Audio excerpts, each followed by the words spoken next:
a certain maturity, understanding, that it becomes incumbent upon us, our duty, so to speak, to try to right the wrongs that we acknowledge. Just like I was saying earlier about the Flannery apartment restrictions on the visitors that come here. They have actually, in fact, it wasn't long ago, a lady who had legitimate business here, she was scared to park her car, leave her car. She's a nurse. And I assured her that she didn't have anything to worry about, that I would watch her car for her. If they tried to come and tow it, I would pretend like it was my car. After much encouragement, she finally went up to her client. Okay, when she came back down, she thanked me, and I said, no problem, ma'am, I understand. But this is what's been created over here. This is really sad, because I got one lady in the documentary who explains it real well. She says they're trying to treat us like children and prisoners at the same time. A lot of seniors really don't have a whole lot to look forward to. When you start systems or programs or policies or whatever they call it that obstruct people from being able to peacefully come in and visit their loved ones and so on, with the threat of their cars being towed. See, you're crossing, you've gone a little bit too far, okay? Some of these individuals, I'm not going to name any names, they don't care about one thing, like so many of us, and that's the bottom dollar. The dollar, the bottom line, the dollar bill. That's all they really care. They don't really care about our conditions and how it's affecting the people over here and so forth. They don't care. And like I said, that's why I'm doing the documentary, to bring out this travesty, this injustice that they are now perpetuating on a regular basis. Because it seems like if we don't speak up for ourselves, no one else will. All right? And I think that a documentary is a very powerful way to get the word out about how the seniors are being treated over here. And that's not the only area, by the way. There are other issues that are just as ridiculous, okay, that need to be addressed as well. Some of the people, I'm not going to name any names at this time. I'm going to let the documentary speak for itself. Going back to my poetry. Now, this particular poem here, I think that every artist has a masterpiece or something that really turns them on, okay? And I look at some of my pieces and I think, hey, that's very cleverly put together. I like that. And that's what this piece here reminds me of.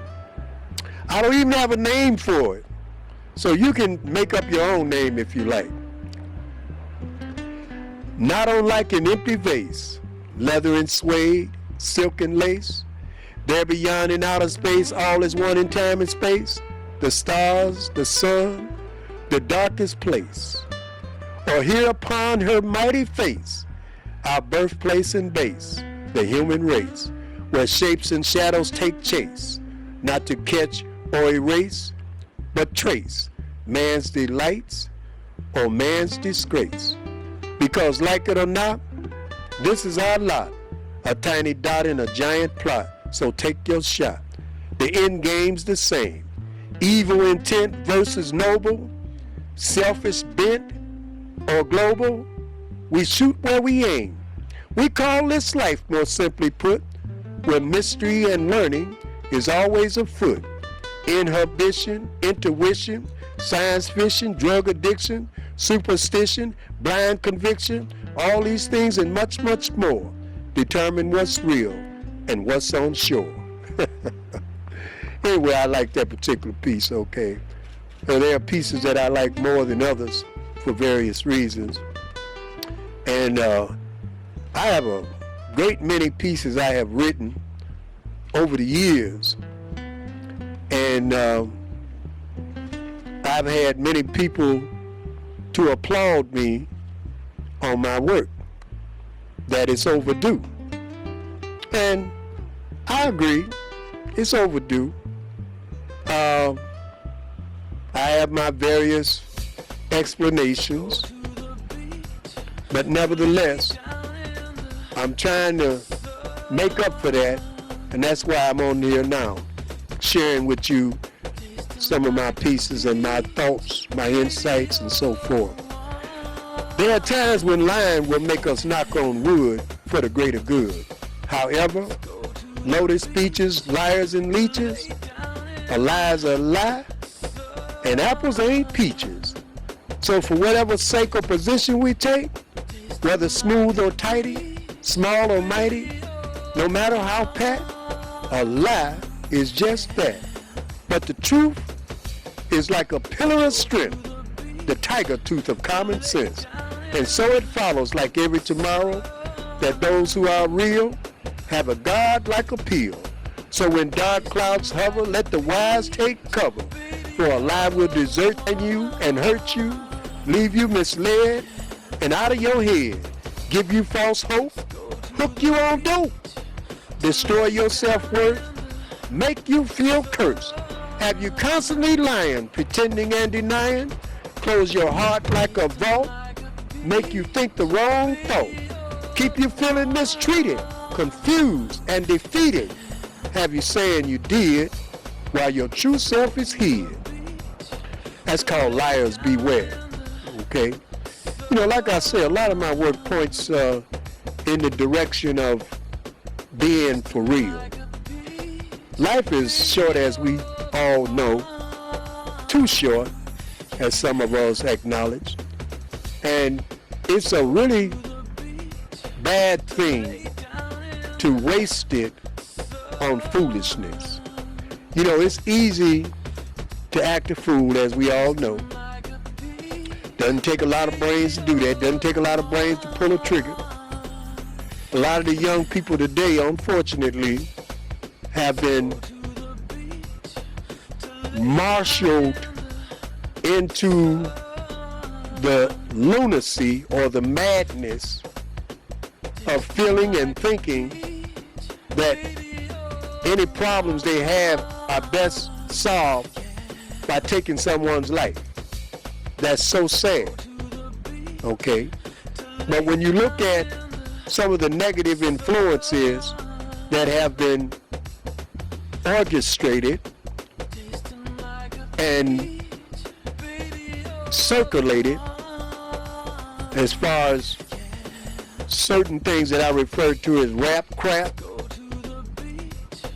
I don't mean no offense, but I have to call it like it is. Those rappers who have contributed in that regard, okay, is, like I say, a lot of us will sell our souls to the devil for a little bit of nothing. And that's what's happening. For someone to speak like I'm speaking, I'm not popular at all. I'm not trying to be popular, actually. But I'm saying that in terms of this society. People like me are considered outcasts because we're not going along with the program. You know, it's so easy. I could have sold my soul to the devil a long time ago and probably be filthy rich in terms of materialism and money. However, I feel I'm extremely rich, spiritually speaking, okay? And that's what really counts to me. I believe in trying to treat people right, have a sense of humor. Sometimes it's necessary to swallow our pride. And especially you young people, you know, it's a shame because when you take someone's life, in essence, you have committed suicide. Because more often than not, you're going to get caught eventually. If not for that particular act, some other act. you're going to eventually pay for what you did, okay? And it might seem tough and hip while you're in the state of mind that you are now, but nothing could be further from the truth. And if you live long enough, you'll find that out. It's like a poem I wrote called Stop the Profanity. I was sitting back one day trying to figure out why is it that so many people use profanity? And then I came up with this poem. Who am I? I am profanity, loud and uncaring. The more you hear me, the better I feel. For I can barely talk without swearing, because it takes no brains and it takes no skill. The louder I am and the more disgusting, the bigger I feel from all my cussing. And the reason I like to speak like this, it helps me to hide my weaknesses. I know I need to get a grip, but talking trash is so hip. Don't cool people talk this way? Inconsideration and disrespect make me feel tough. So is it any wonder I love to cuss? Lack of home training and always complaining are my outstanding features. I love acting a fool. I even used to ditch school. Can you tell? I didn't need no teachers. Though cursing is not conversing, it helps me to save face. For if I ever were to be exposed, the person I pretend would come to an end. People would start to see that this was not really me, that my vulgar front stems from a deeper one. So I continue to do my thing, profanity and ghetto slang. There's 2 trains at one time going by. Well, I tell you, if I didn't know better, I would swear that there was a conspiracy at work. I've never known this many trains to come by in this short amount of time, okay? And some of you people that ride CTA can probably relate with what I'm saying. You know, I ain't trying to suggest anything. Well, of course, you know, CTA are some of the most efficient ways of traveling, right? Okay, so I'm gonna leave that alone. I ain't gonna go there. It beats a blank, you know. But, you know, I have so many pieces. I wrote a piece, you know, I remember an experience where I was staying with this woman who I thought was my friend. And without going into a long thing about it, I found out during the course of my stay in her place that she was a power tripping control freak. I didn't want to acknowledge this. I was actually in a state of denial because I didn't want to believe that this woman that I had considered my friend was like that. But eventually, you know, the truth is what it is. You know, and she inspired me to write this poem called Mama Mean. Think of someone where hardly a whimper sets off her temper, who behaves like an addict or some kind of fanatic, and it might come to mind, Mama Mean, the drama queen. If so, you might agree, this poem is basically routine, a quick account of Mama Mean. She may smile and even act civilized for a while, but peace and harmony is not her style.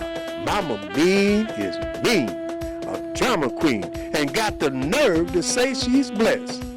Now you know there's nothing blessed about being chaotic and psychotic, or trying to make right out of wrong, being headstrong and hard to get along.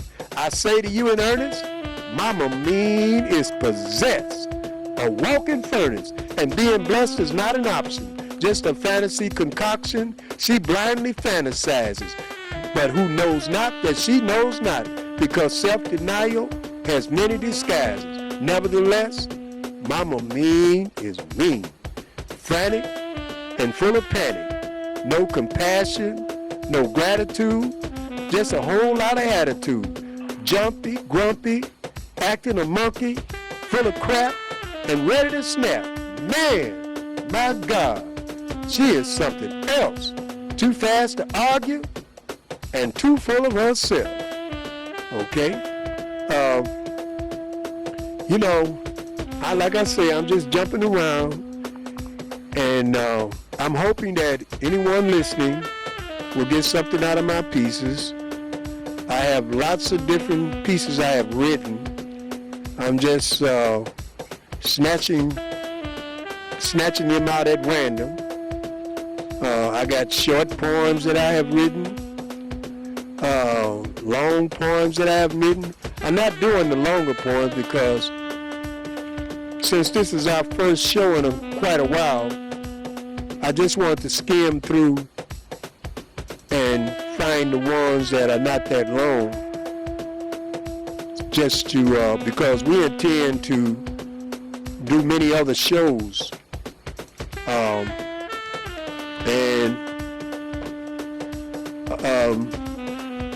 I'm trying to see what the time is. Okay, I don't want to exceed the amount of time that I'm being given to share with you these pieces. You know, I'm trying to, there's a particular piece. You know, I wrote a piece years ago. I remember being on this bus. It was on the south side of Chicago. And in the back of this bus, there were about 5 or 6 young ladies. And the language was so awful that it embarrassed me. I actually got off that bus, okay? And I thought about it later on. I said I really should try to write something to address that, because you got so many young ladies who have been innocently influenced by a lot of the negativity that a lot of the rap songs were promoting at that time, which is materialism, sexism, profanity, and violence. And that's one of the reasons why I think a lot of young people are the way they are. There's a lot of good young people now, don't get me wrong. But there's too many that have been innocently misled, either because their parents were on drugs or they were not, let's say, responsible minded as they should have been, and the whole works, okay? But anyway, this one is called Ladies, Please. Young ladies yet to become ladies. In some instances, babies raising babies, loud and profane, acting and talking crazy, quick to argue and draw attention. The things they say are too awful to mention. Just gotta be heard by creating a scene, yelling out each word, just plain being mean, fooling themselves with their senseless trip. But you let them tell it, they think it's hip, like a foul odor polluting the air. All they want to do is swear, swear, swear, not caring the least who hears or who sees, just social dropouts with a language disease. Help them, O Lord, show them the light, open their eyes to what's decent and right. Help them to see true ladies don't swear, that loud mouth and cussing is a foolish affair, that what they are doing is sick and uncouth, a low-life attempt to run from the truth. Okay? And I guess that's similar to that other poem, Stop the Profanity, except it mainly focuses on some of the young ladies nowadays, some of the behavior patterns that they have adopted because of all of the negative influences being put out there.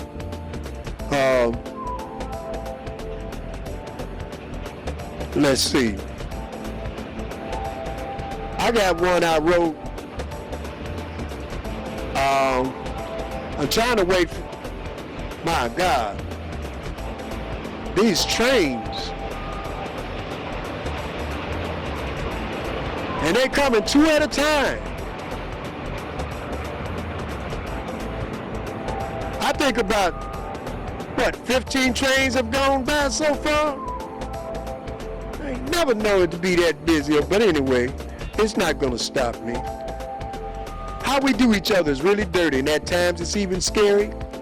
We treat our own less than worthy and ignore the burden they carry.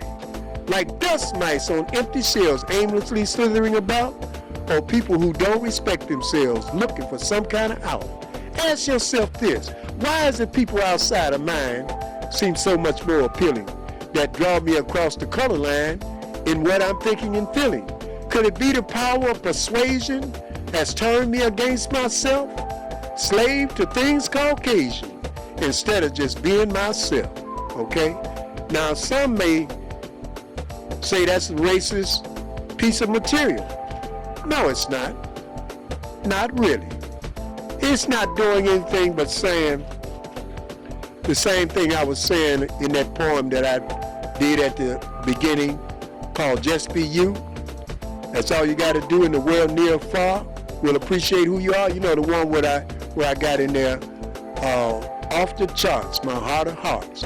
Long lasting, off and running, black woman, you are stunning. So embrace your natural appeal that just being you reveal, and stop trying to be Miss Judy by disguising your natural beauty. Long or short, no hair, wild or nappy. Love yourself first and learn to be happy. Okay? You know, I did that for a second time because that is so apropos as to what's going on with a lot of the young ladies. All right? And it's something that I cannot emphasize enough. But let me say this also. I'm not knocking the ladies who happen to be involved in other ways. I know it's a woman's thing, and I'm not knocking that at all. I'm just simply saying more of the young ladies, the women, need to take stock in themselves and realize you got a whole lot working for you. You ain't gotta put on all that makeup and all that other stuff. They make a lot of money off of that, by the way. Of course they're going to try to encourage you as much as they can and make you feel like you got to go get a certain kind of hairdo and all these other things, okay? So it's understandable. And, you know, I notice certain people that you see on television, you know, it speaks volumes. I'm not going to go in, like I say, I'm not pointing no fingers. I'm being nice today, okay? I could be a lot more direct and specific, but I'm not going to go there today. However, I'm going to say this as in conclusion, is that it's a shame that you have those of us with a lot of money and we're not really doing anything to assist our people in a serious way. There are some exceptions now, I agree. But to give you an example, Dominic's food store went out of business not too long ago. And Whole Foods bought some, Mariana bought some, Jules bought some of the stores, and some other people. But I don't know of any so-called Africans that bought into them stores. I guess we don't really have that much of an interest in controlling our food sources. But that's an example of what I'm saying. What good is a lot of money if you're not reaching back to help your people? I'm not naming any names. All that materialism that you're accumulating, you know, yeah, makes you feel like you are super big in your eyes, okay? But unless you're reaching back to help your people, as far as I'm concerned, you're not nothing. You don't even make a blip on the radar, okay? As far as I'm concerned, unless you really sincerely are trying to reach back and help empower your people in some way or another by contributing in areas that will help us to further ourselves financially and become more in a position to chart our own courses as far as the destinies that apply to us, or let's say contribute to us, assist us, and so forth. So let's see. And I want to also say some of these big names that we know about. Personally, just like I don't mean nothing to them, they don't mean nothing to me. Not really. I could care less if they got billions of dollars, big name, and all the rest of that crap. Don't mean nothing. They don't, I tell people all the time, I'm thankful to God that I have risen to a level that allows me to realize that materialism ain't about nothing. I tell young guys all the time I'm a super square, and they look at me because I pique their interest. What is a super square? Super square is someone, in my opinion, who can get enjoyment out of the little things in life, so-called little things in life, like trying to get along with people, sharing, eating bananas, drinking a lot of water, walking through the park, trying to get along, having a sense of humor, those kinds of things. That's what being a super square is to me, rather than the other way around. I tell them that's what's really hip. When you have reached that understanding that allows you to see that what's really going on, is to try to be in harmony as much as you can with nature, the universe, and others, the people. All right? So I'm thanking you for listening to me, and I hope that some of the things that I spoke about will encourage some of you to take it a step further and, try to keep an open mind in the process. There's always room to grow. There's always more to know. So whatever state you might be in, just try to make that a part of your understanding, and that in itself might be just enough to take you to that next level. Other than that, I hope everybody who has listened to this and watched it will benefit, and I hope, God willing, will allow me to share my time with you in the future, okay? Thank you. All right. Okay. All right.